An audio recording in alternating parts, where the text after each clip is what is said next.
Paint complete ആയിട്ടുണ്ട്. Black finish ചെയ്തിട്ട് 3 coat അടിച്ചിട്ടുണ്ട്. അതിനുശേഷം നമ്മൾ ഈ കാർഡ്ബോർഡ് മുറിച്ചെടുത്ത് അതിൻ്റെ ഒരു പാറ്റേൺ ക്രിയേറ്റ് ചെയ്യാൻ വേണ്ടി പോകുന്നത്. അതിനോട് നമ്മൾ AC യുടെ പഴയ ഒരു ബോക്സ് പൊടിച്ചെടുത്ത് ഈ റാൻഡമായിട്ട് ഇങ്ങനത്തെ ഒരു ഷേപ്പിൽ മുറിച്ചെടുത്ത് ഡബിൾ സൈഡ് സ്റ്റിക്കർ വെച്ചിട്ട് ഒട്ടിച്ചാൽ ചെയ്യുന്നത്. അപ്പോൾ അത് ചെയ്യാൻ വേണ്ടി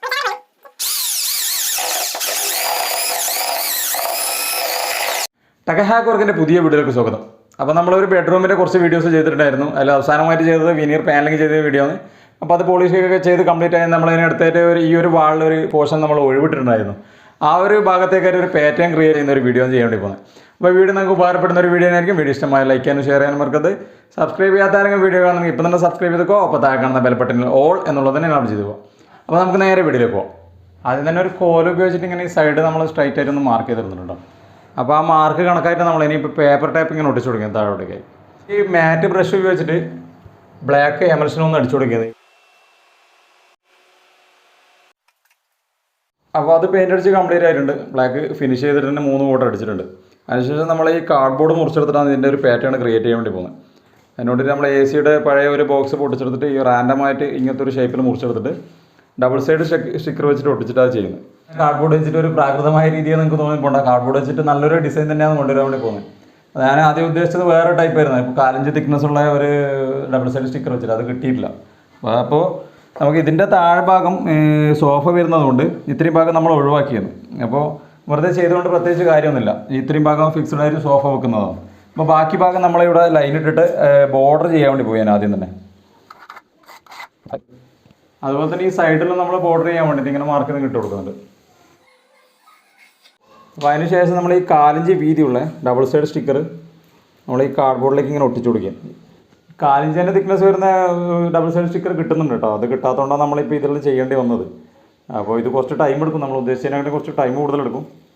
എന്നാലും കുറച്ചുകൂടി നമ്മൾ ആ 4 ഇഞ്ചിനെക്കാട്ടി കൂടുതൽ തിക്നെസ് കിട്ടാൻ ചാൻസ് ഉണ്ട്. അപ്പോൾ അങ്ങനെ ഡബിൾ സൈഡ് സ്റ്റിക്കർ ഒട്ടിച്ചതിന് ശേഷം ആ ഒരു ലൈന് കണക്കാക്കിയിട്ട് നമ്മൾ ആ കാർഡ്ബോർഡ് അവിടെ ഒട്ടിച്ചു കൊടുക്കുക. അതുപോലെ തന്നെ കാർഡ്ബോർഡ് ഈ ഒരു ലൈൻ കണക്കാക്കിയിട്ട് ഇപ്പുറത്തെ ഭാഗത്തേക്കായിട്ട് ഒട്ടിച്ചു കൊടുക്കണം. അപ്പോൾ ബോർഡറിന് ആവശ്യമായുള്ള ഗ്യാപ്പ് കണക്കാക്കിയിട്ട് നമ്മൾ കാർഡ്ബോർഡ് ഒട്ടിച്ചിട്ടുണ്ട്.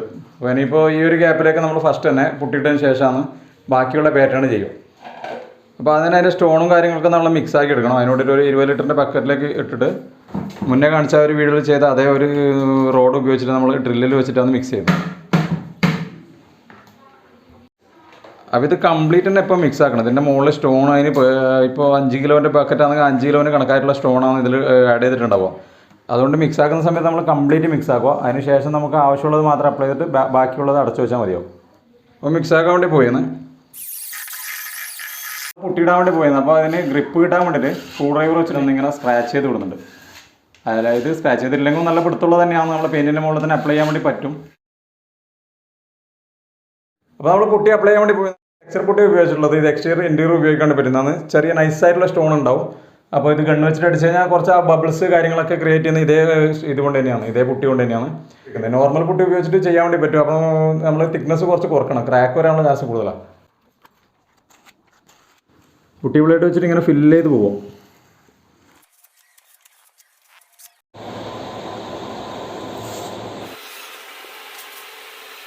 അപ്പോൾ പുട്ടിയിട്ട് കഴിഞ്ഞ് ചെറുതായിട്ട് ഡ്രൈ ആകാൻ തുടങ്ങുന്ന സമയത്ത് നമ്മൾ ഈ നൈഫ് ഉപയോഗിച്ചിട്ട് ഒരു ലൈൻ ഇട്ട് കൊടുക്കണം. അപ്പോൾ ഇതുപോലത്തെ നമ്മൾ സാധാരണ പേപ്പർ കട്ടർ ഉപയോഗിച്ചിട്ട് ഇങ്ങനെ ലൈൻ ഇട്ട് കൊടുക്കും താഴോട്ടേക്ക്. എഡ്ജ് സ്ക്വയറായിട്ട് കിട്ടുകയും ചെയ്യും. നമുക്ക് പറിച്ചെടുക്കാനും കുറച്ച് എളുപ്പമുണ്ടാവും. അങ്ങനെ തന്നെ 2 ഭാഗം ചെയ്യുക. ഈ കാർഡ്ബോർഡിനെ ടച്ചാക്കിയിട്ട് താഴോട്ടേക്ക് ഇങ്ങനെ എടുത്ത് പോകും. അപ്പോൾ ഏകദേശം പുട്ടി ഉണങ്ങിയിട്ടുണ്ട്. നമ്മൾ ആ സൈഡിലൊട്ടിച്ച ഉൾഭാഗത്തത് മാത്രം ഒന്ന് പറിച്ചെടുക്കുക.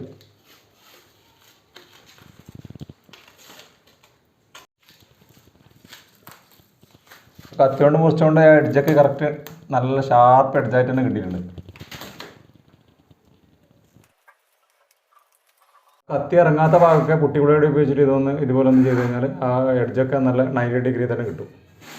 അപ്പോൾ കാർഡ്ബോർഡുള്ള റാൻഡം ഷേപ്പിൽ കട്ട് ചെയ്ത് ഡബിൾ സൈഡ് സ്റ്റിക്കർ ഒട്ടിച്ച് വെച്ചിട്ടുണ്ട് കേട്ടോ.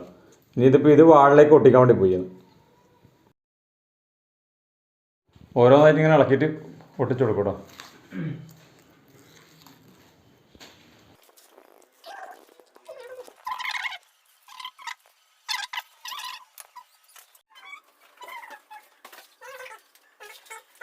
അധികമായിട്ട് വന്ന ആ ഒരു ഡബിൾ സൈഡ് സ്റ്റിക്കറിലോ നൈഫ് കൊണ്ടൊന്ന് കട്ട് ചെയ്ത് കളഞ്ഞിട്ട് ഞാൻ പുട്ടിയിടാൻ വേണ്ടി പോയി.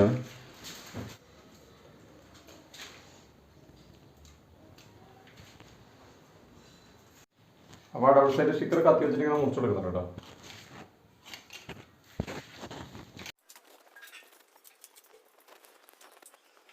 അപ്പോൾ ഓർഡർ ചെയ്ത പോലെ നമ്മൾ ഇതൊന്ന് റഫാക്കി ഇടുന്നുണ്ട് കേട്ടോ.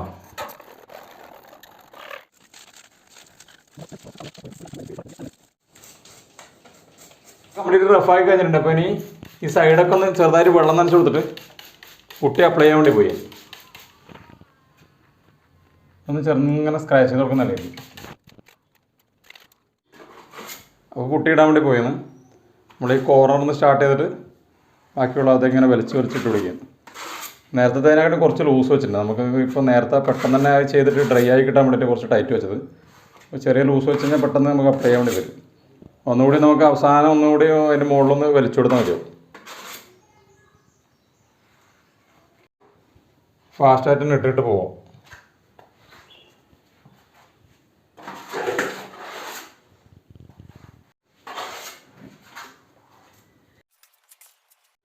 അപ്പോൾ ആദ്യം റഫായിട്ട് ഒന്ന് പൊട്ടിയിട്ടുണ്ട്. പിന്നീട് വലിയ പൊട്ടി ബ്ലേഡ് വെച്ചിട്ട് ഒന്ന് വലിച്ചു പോയാൽ മതി. കുറച്ച് ഡ്രൈ ആവുന്ന സമയത്ത് ഒന്ന് വലിച്ചു കഴിഞ്ഞാൽ എന്നാൽ നല്ല ഫിനിഷിങ് തന്നെ കിട്ടും. അങ്ങനെ പൊട്ടിയിട്ട് ഏകദേശം തീരാനായി. ഈ ഒരു ഭാഗം കൂടിയാണ് ഇടാനുള്ളത്. ഇതുവരെ ഉപയോഗിച്ചാൽ നമുക്ക് ഏകദേശം 15 കിലോളം പൊട്ടി ആയിട്ടുണ്ട് കേട്ടോ. അപ്പോൾ ടോട്ടൽ ചെയ്യണമെങ്കിൽ ഒരു 17-16 കിലോ പൊട്ടി ഏകദേശം ആവശ്യമുണ്ടാവും. അപ്പോൾ ഒരു റൗണ്ട് കംപ്ലീറ്റ് ഇട്ട് കഴിഞ്ഞ് നമ്മൾ അതിൻ്റെ മുകളിലേക്കായിട്ട് ചെറുതായിട്ട് ഡ്രൈ ആയതിനു ശേഷം ഒന്നും കൂടി ഇട്ട് കൊടുക്കുന്നുണ്ട് കേട്ടോ. അപ്പോൾ ഇത് കുറച്ച് വലിഞ്ഞിട്ട് പോകാനുള്ള ചാൻസ് ഉണ്ട്. അപ്പോൾ ആ ഒരു മുകൾ ഭാഗം ഫിനിഷിങ് കിട്ടണമെങ്കിൽ ഒന്നുകൂടി ഫില്ല് ചെയ്ത് ഇട്ട് കൊടുക്കേണ്ടി വരും. അപ്പോൾ അതിന് മുന്നോടിയായിട്ടാണ് നമ്മൾ എല്ലാത്തിൻ്റെയും നൈഫ് വെച്ചിട്ട് ഈ കാണുന്ന പോലെ കട്ടിങ് ഇട്ട് കൊടുത്തിന്. അതുകൊണ്ട് നമുക്ക് ഇളക്കാൻ വേണ്ടിയിട്ട് അത്ര വലിയ ബുദ്ധിമുട്ടുണ്ടാവില്ല. അപ്പോൾ പുട്ടിയിട്ട് 2 ദിവസത്തേക്ക് നമ്മൾ ഡ്രൈ ആവാൻ വേണ്ടി വെച്ച്. ഇപ്പോൾ ഡ്രൈ ആയിട്ടുണ്ട്. അടുത്തായിട്ട് നമ്മൾ പേപ്പർ ഇടാൻ വേണ്ടി പോയി. ആദ്യം തന്നെ 100 രൂപേൻ്റെ എമർ പേപ്പർ ഉപയോഗിച്ചിട്ട് ഒന്ന് ഫൈനായിട്ട് വരച്ച് കൊടുത്തിട്ട് പിന്നെ അതിൻ്റെ മുകളിലൊരു 120 വാട്ടർ പേപ്പർ വെച്ചിട്ട് ഒന്ന് വരച്ച് കൊടുക്കുന്നുണ്ട്. അതിന് പെയിൻ്റ് അടിക്കുന്നതാണ്.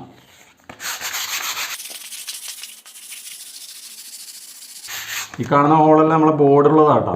അപ്പോൾ ബോർഡുള്ളത് കുറേ ആൾക്കാർ വന്നവരെല്ലാം കൈകൊണ്ട് തട്ടിയിട്ടാണ് ഇങ്ങനെ ഹോള് കാണുന്നത്. ഇതെല്ലാം ബോർഡാണ്.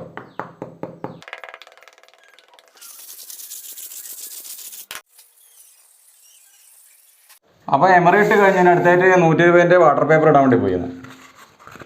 പിന്നെ 3 മടക്കിയിട്ട് ഫൈനായിട്ട് ജസ്റ്റ് ഒന്ന് ഇട്ട് കൊടുക്കുകയും വേണം. നമ്മളിപ്പോൾ ഈ ബോർഡറിൽ മുട്ടിയതിന് ശേഷം ഒന്നുകൂടി ഇട്ട് കൊടുക്കേണ്ടി വരും. എല്ലാം മുട്ടിയതിന് ശേഷം ഈ സൈഡെല്ലാം മുട്ടിയാൽ സൈഡടക്കം ഒന്ന് ഇട്ടിട്ട് ഒന്ന് ക്ലിയർ ആയി കൊടുക്കേണ്ടി വരും. അപ്പോൾ ഇത് ഒരു ചെറിയൊരു ഭാഗമായതുകൊണ്ടാണ് നമ്മൾ മെഷീൻ ഉപയോഗിക്കാതെ കേട്ടോ. പിന്നെ അത് മാത്രമല്ല ഈ ബോർഡിൻ്റെ ഈ സൈഡൊക്കെ നമ്മൾ മെഷീൻ അടിക്കുന്ന സമയത്ത് പെട്ടെന്ന് ഇങ്ങനെ തെറിക്കാൻ ചാൻസ് ഉണ്ട്. അതുകൊണ്ടാണ് പിന്നെ ഇങ്ങനെ പേപ്പർ ഉപയോഗിച്ചിട്ട് ചെയ്യുന്നത്. അപ്പോൾ നമ്മൾ വാട്ടർ പേപ്പർ ഇട്ട് കഴിഞ്ഞു കേട്ടോ. ഇനിയിപ്പോൾ നമ്മൾ ആ ഒരു കാർഡ്ബോർഡ് വരുന്ന ഭാഗം ഒന്നിങ്ങനെ മുട്ടി കൊടുക്കുക. അല്ലെങ്കിൽ പെയിൻ്റ് അടിച്ച് കഴിഞ്ഞാൽ നമുക്കത് മനസ്സിലാവില്ല. അതുകൊണ്ട് ഒന്നിങ്ങനെ മുട്ടിയിട്ട് നൈഫിനെ കൊണ്ട് വേണ്ട ഭാഗം ഇങ്ങനെ നമ്മൾ ഓൾറെഡി ലൈൻ ഇട്ടതാണ് അതിങ്ങനെ ഒന്ന് മുറിച്ച് കൊടുക്കുക. അങ്ങനെ എല്ലാം ചെയ്യണം. അങ്ങനെ എല്ലാം ചെയ്തതിന് ശേഷമാണ് നമ്മൾ ഇതിൻ്റെ മുകളിൽ പെയിൻ്റ് അടിച്ച് കൊടുക്കുന്നത്. പെയിൻ്റ് അടിച്ചിട്ട് ലെവലായി കഴിഞ്ഞാൽ ഒരു പക്ഷേ നമുക്കിത് തിരിയണമെന്നില്ല.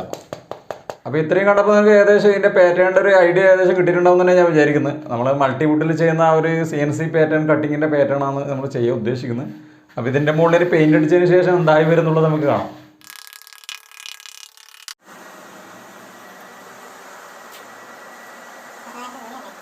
അപ്പോൾ നമ്മൾ സൈഡ് പറിച്ച് തുടങ്ങിയിട്ടുണ്ട്. ഈ ഒരു ഭാഗം ഒന്ന് ഇളക്കി മാറ്റിയതിന് ശേഷം അടിക്കുന്നതായിരിക്കും നല്ല.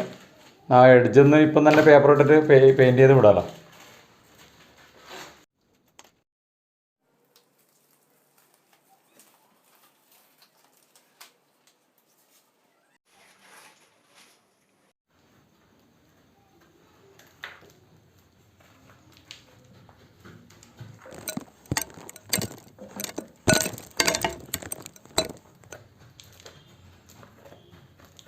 അപ്പോൾ നമ്മളിത് പൊട്ടിച്ച് കഴിഞ്ഞാൽ പെയിൻ്റ് അടിക്കാൻ വേണ്ടി പോയെന്ന്.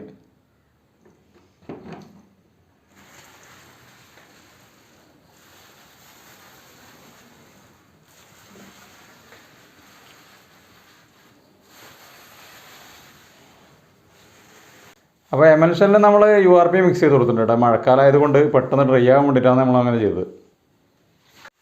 അപ്പോൾ ആദ്യത്തെ കോട്ട് ഡ്രൈ ആയി നമ്മൾ രണ്ടാമത്തെ കോട്ട് എമൽഷൻ അടിച്ചു കൊടുക്കുകയാണ്. അപ്പോൾ എമൽഷൻ 3 കോട്ട് അടിച്ച് ഡ്രൈ ആയിട്ടുണ്ട്. അടുത്തായിട്ട് നമ്മൾ ഈ ഫോർക്ക് കൊണ്ട് നേരത്തെ ആ വെച്ച കാർഡ്ബോർഡ് ഇങ്ങനെ ചിള്ളി എടുക്കാൻ വേണ്ടി പോയി.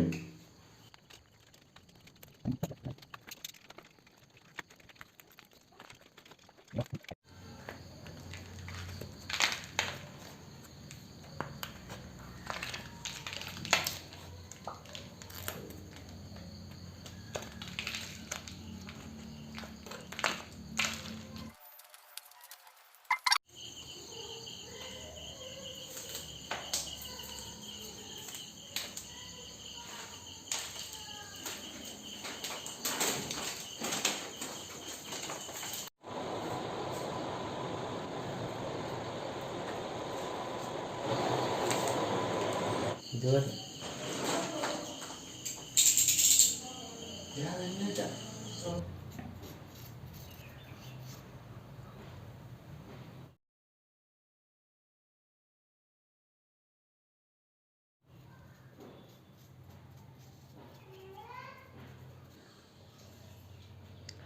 ചെറിയൊരു ആർട്ടിസ്റ്റ് ബ്രഷ് എടുത്തിട്ട് നമ്മളിതിൻ്റെ സൈഡൊക്കെ ഒന്ന് ടച്ച് ചെയ്ത് കൊടുക്കുന്നുണ്ട് കേട്ടോ.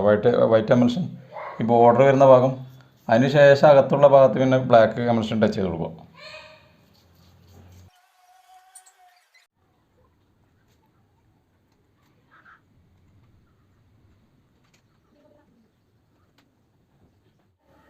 അപ്പോൾ നമ്മൾ ഈ കോർണർ ടച്ച് ചെയ്യാൻ വേണ്ടി നമ്മൾ വാട്ടർ കളറിന് ഉപയോഗിക്കുന്ന ചെറിയ ബ്രഷില്ല, അതാണ് ഉപയോഗിക്കുന്നത് കേട്ടോ.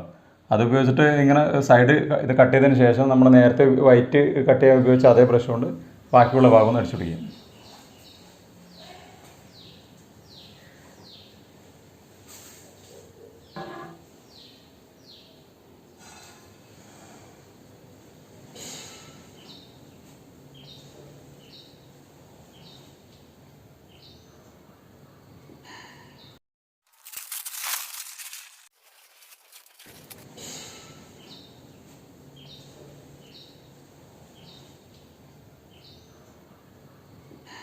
അങ്ങനെ നമ്മൾ ആ പാറ്റേൺ ക്രിയേറ്റ് ചെയ്യുന്ന വർക്ക് കംപ്ലീറ്റ് ആയി, പെയിൻ്റൊക്കെ അടിച്ച് നല്ല വൃത്തിയാക്കിയിട്ടുണ്ട്. ഏകദേശം റൂമിൻ്റെ വർക്ക് കംപ്ലീറ്റ് ആയിട്ടോ. ഇനിയിപ്പോൾ ചെറിയൊരു കട്ടിൽ സെറ്റാക്കുന്നതും പിന്നെ അതുപോലെ തന്നെ കർട്ടൻ്റെ വർക്കാണ് ബാക്കിയുള്ളത്. അപ്പോൾ ഈ ബാക്കിൽ കാണുന്ന ഒരു പാറ്റേൺ ആണ് CNC കട്ടിങ്ങിൻ്റെ പാറ്റേൺ ആണ് നമ്മൾ ഈ റൂമിൽ എല്ലാ ഭാഗത്തും കൊണ്ടുവരാൻ നോക്കിയുള്ളത്. ആ വിനീർ പാനലിംഗ് ഒഴികെ ബാക്കി എല്ലാ ഭാഗത്തും അങ്ങനെയാണ് ചെയ്തിട്ടുള്ളത്. കട്ടിലയുടെ ടോപ്പ് ആ ഒരു ബാക്ക് വരുന്ന ഭാഗവും അതിൻ്റെ ഫ്രണ്ട് ഭാഗവും അതുപോലെ തന്നെ അലമാറ, ഡ്രസ്സിങ് സെറ്റ് എല്ലാത്തിനും ആ ഒരു CNC കട്ടിങ് കോമ്പിനേഷൻ തന്നെയാണ് കൊണ്ടുവരാൻ വേണ്ടി നോക്കിയുള്ളത്. അപ്പോൾ ഒരു കാര്യം പറയാൻ വിട്ടുപോയിട്ടുണ്ട്. അത് നമ്മൾ അവസാനത്തെ ലെയറായിട്ടിട്ട പുട്ടി സാധാരണ നോർമൽ പുട്ടിയാണ് ഇട്ടത്, ഉരച്ച് കളയാൻ വേണ്ടി സൗകര്യത്തിന് വേണ്ടിയിട്ട് അതാണ് ഇട്ടിട്ടുള്ളത്. അപ്പോൾ ഇത്രയും ഈ വീഡിയോനെ പറ്റി പറയാനുള്ള. വീഡിയോ ഇഷ്ടമായി ലൈക്ക് ചെയ്യാനും ഷെയർ ചെയ്യാനും മറക്കരുത് കേട്ടോ. പുതിയ വിഷയമായി വീണ്ടും കാണാം. Thanks for watching. Signing out.